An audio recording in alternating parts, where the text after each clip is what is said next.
0% de croissance, oui, tu as bien entendu. Aujourd'hui, l'économie de la France est quasiment à l'arrêt. Mais est-ce qu'on va vers une crise ou un rebond?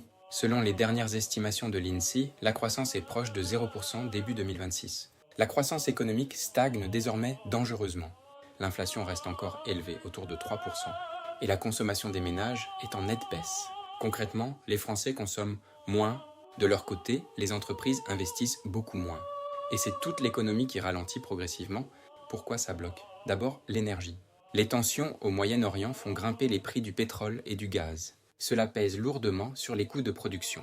Le baril de pétrole et les coûts de l'énergie ne cessent de grimper.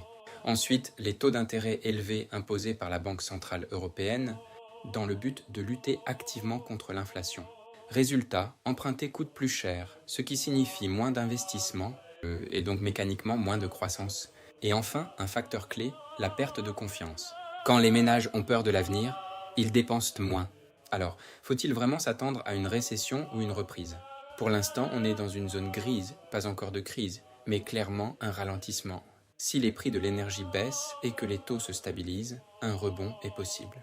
Sinon, il y a un risque réel de récession dans les prochains mois. Les marges de manœuvre existent, mais elles sont limitées. On pourrait baisser certaines taxes, notamment sur le carburant, ou soutenir les entreprises via des aides ciblées et l'investissement. Et enfin, relancer la consommation en soutenant le pouvoir d'achat. Mais attention, trop de dépenses égale plus de dette publique, déjà très élevée. La dette publique française est aujourd'hui proche de 110% du PIB. On est à un moment charnière.